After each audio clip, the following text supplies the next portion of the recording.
tapping into something in people's brains of fear. So again, how do you combat that? Well, two things I want to say. First of all, even in that part of the debate, I said plans as important as they are. Certainly public policy matters, plans matter, and anybody who goes to Marianne 2020 sees that I have plenty of policy positions. In terms of what I was saying about the president, and to be honest, Anderson, I think it was obvious tonight. This man is tapping into something in the psyche of people. He is not just a he is a phenomenon, and an insider politics, just talk about plans conversation is not going to defeat him. The only way to defeat a phenomenon is with another phenomenon, and the phenomenon that we need now is an uprising of love among people for this country and what democracy means and what it stands for. The only way to override that kind of hate is with a real love for each other. We love mercy, we love compassion, we love democracy, we love our earth, we love our children, we love other people's children, and we love our unborn great-grandchildren, and we will stand for that. And that is what I was saying that night, and after hearing him tonight, I say it even more forcefully. You've moved to Des Moines, Iowa, and I don't even want to go into polls and stuff, but what do you hear love from people? I mean, people who disagree with you, you're out there talking to diners, talking to people.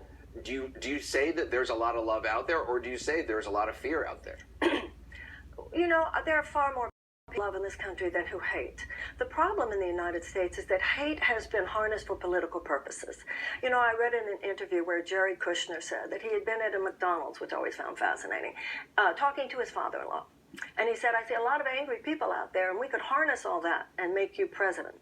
And when I read that, I thought to myself, there's so much love out there, there's so much dignity out there, there's so much decency out there. We could harness that and change the world. Far more people love than hate in this country and in the world. But what's happened in the United States is that those who hate, the racists, the bigots, the xenophobes, all of that, they hate with conviction today. They are strategized, they are energized, and unfortunately, they are energized by the President of the United States. Those of us who love must now love with the same conviction that is demonstrated by those who hate, because conviction itself is a force multiplier. We have to stand for love. We can't just sort of kind of love. We can't just love the people like us or our own children. We must stand for the children on the other side of town. We must stand for love for children on the other side of the world. We must stand for love as effectively and as passionately and with as much seriousness as that which is now unfortunately being demonstrated by some who hate. Marianne Williamson, I appreciate your time. To be continued. Thank you.